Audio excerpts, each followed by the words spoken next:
turns out that murdering your king and telling the church to fuck off isn't a good PR look. And so France went to war with Europe. Yes, all of Europe. We're talking about Austria, Prussia, Great Britain, Spain, the Dutch Republic, plus a rotating cast of smaller states who all decided, let's go beat up France before their revolution spreads. And on top of that, they also had to deal with internal unrest, such as royalist plots, armed uprisings, angry peasants, revolts like the Vendée, economic collapse, constant attempts to overthrow the government. And yet, despite all that, the French Revolution lived on, and you have to wonder how they did it. Well, they created this thing that is called the Committee of Public Safety. And no, I'm not lying, this is the actual name of it. And it seems to be the world's first secret police. And so the purpose was to coordinate war efforts and keep France from collapsing. So they decided to put 12 guys in charge.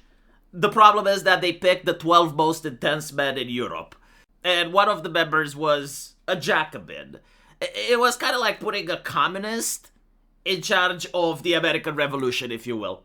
And so the institution becomes a national authority with the job description, protect democracy by any means, even if we have to protect it from the citizens themselves.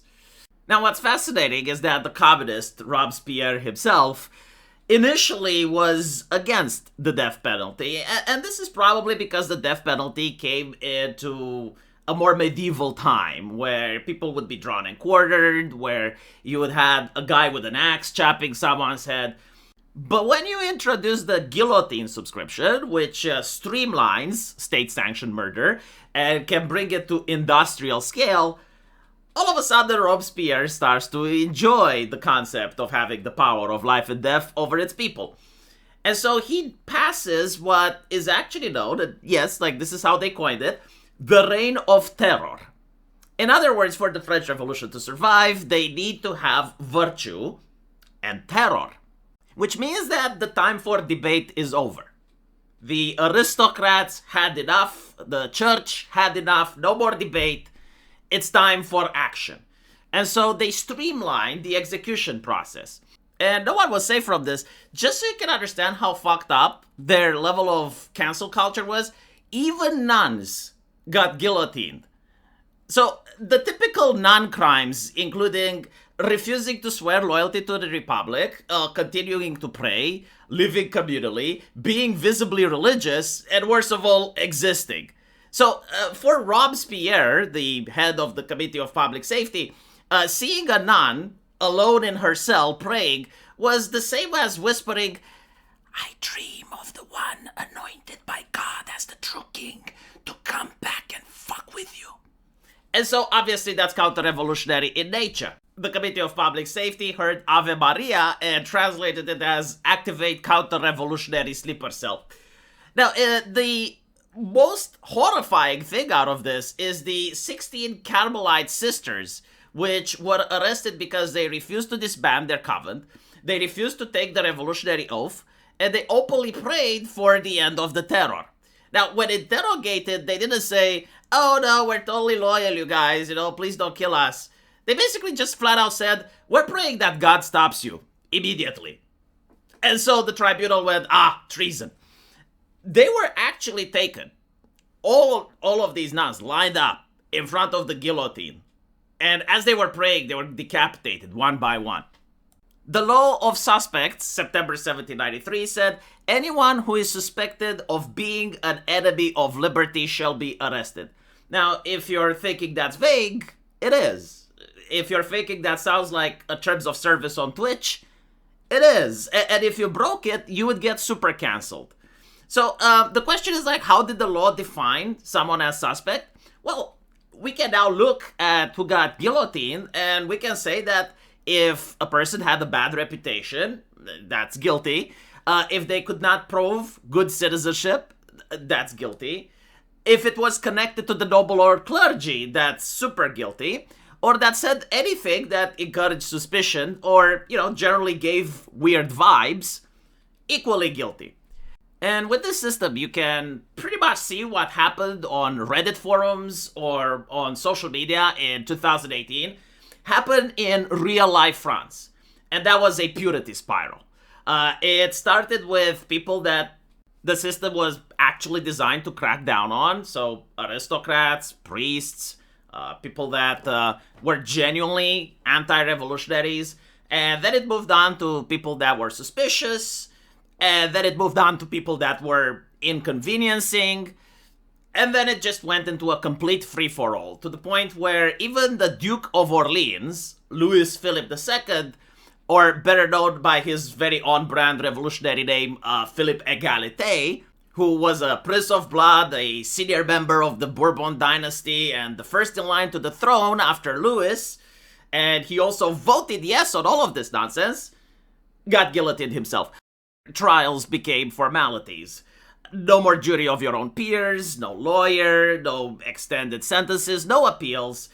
If you were found suspicious, you were taken in front of a revolutionary court. You may have had 5 or 10 minutes to try and do the performance of your life in order to try and justify why they shouldn't behead you. Plot twist, most people weren't able. I think the conviction rate was over 85%. And there are only 2 possible sentences.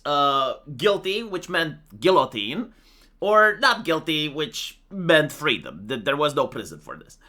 And the enemies of the people included individuals that spread false news, discouraged the public spirit, corrupting of morals, undermining the revolutionary by any means, or simply being accused by the Committee of Public Safety. Now, there is the interesting question on, if this was so fucked up, why did people put up with it?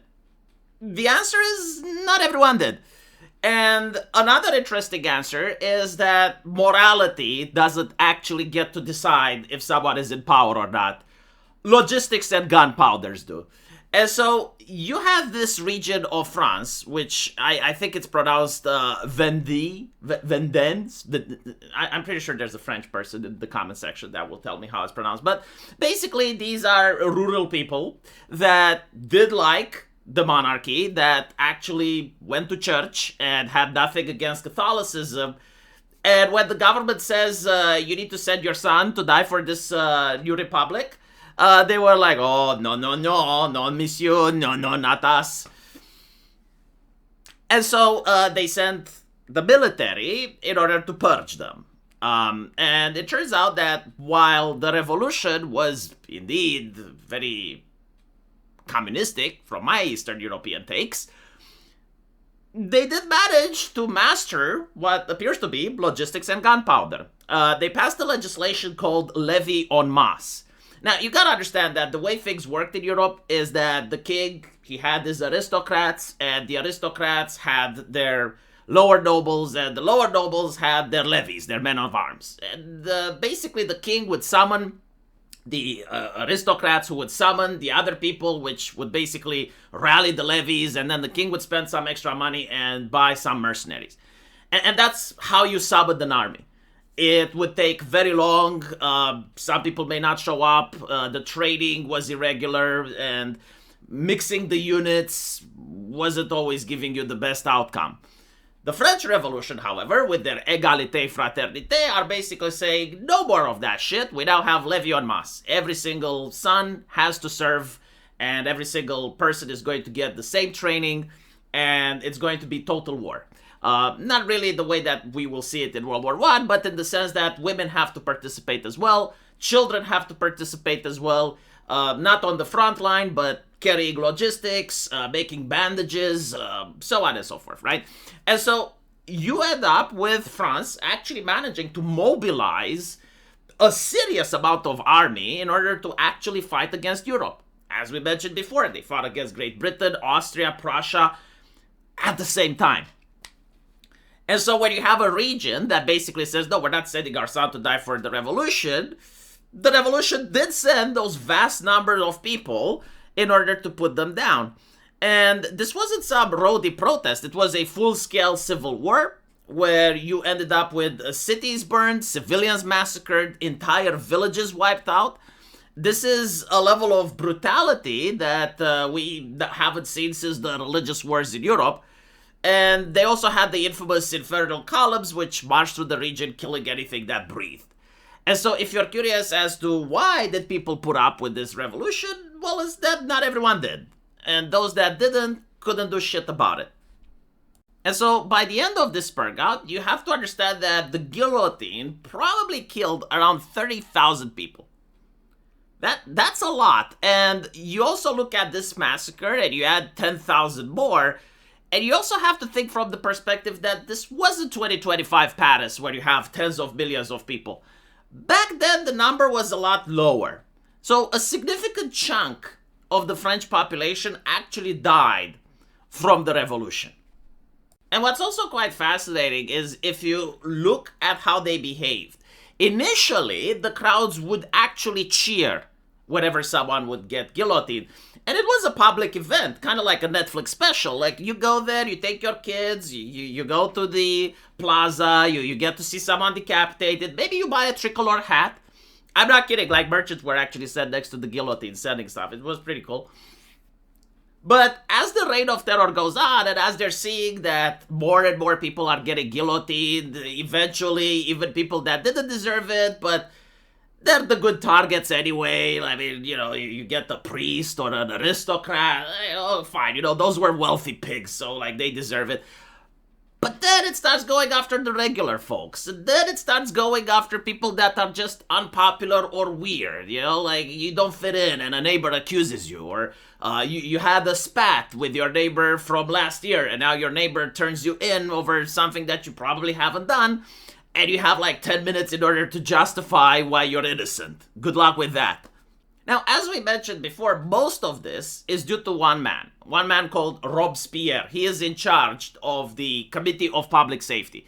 And he is the one that not only supported this, but encouraged it. He officially brands the terror as the way of the revolution. It's not implied, it's specific.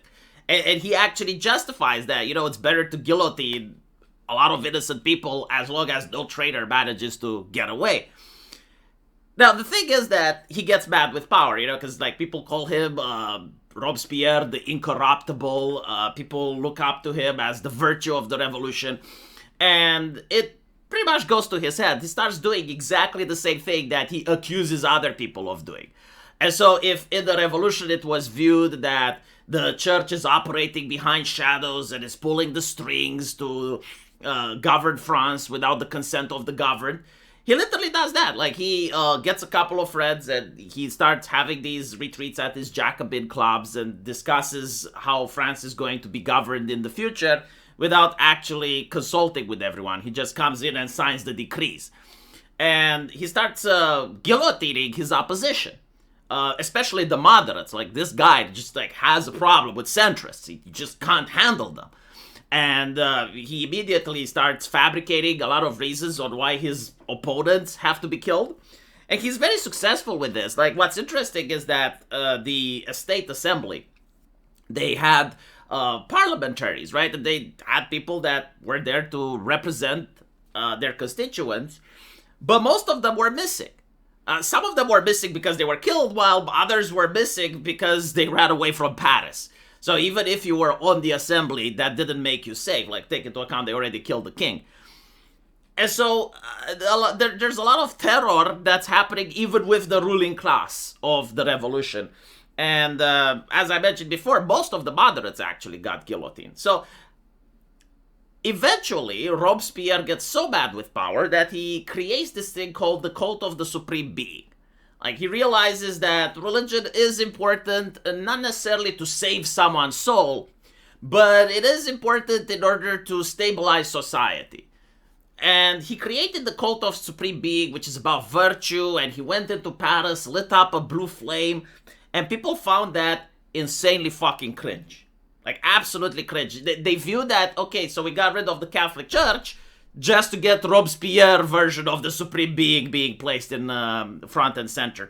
So he alienated a lot of his own supporters, and then he wanted to purge even more. So he goes into the State Assembly, and says that there's a lot of traitors here, but I'm not going to name names yet. Like, you're going to see who I'm talking about next week.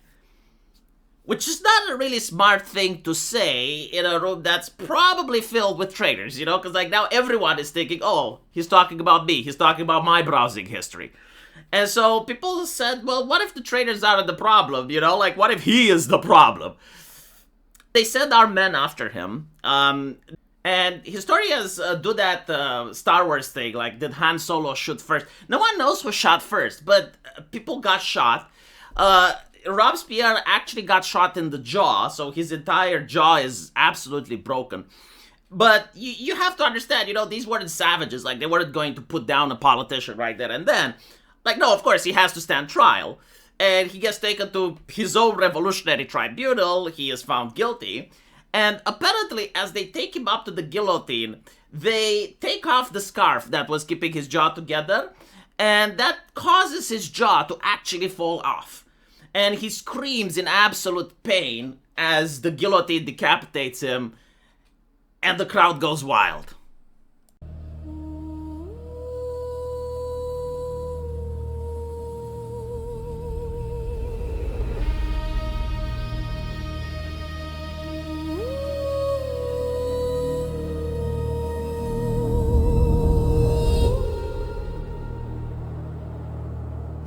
Thousand heads roll to the ground.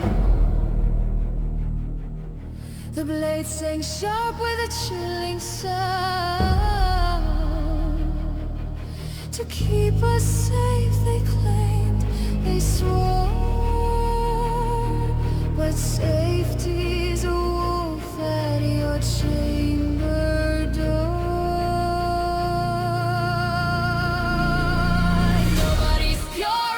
Nobody's clean. Purity spiral, a twisted machine. Your death is for safety, your life's a mistake. The government will keep you safe.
Nobody's clean. Purity spiral, a twisted machine.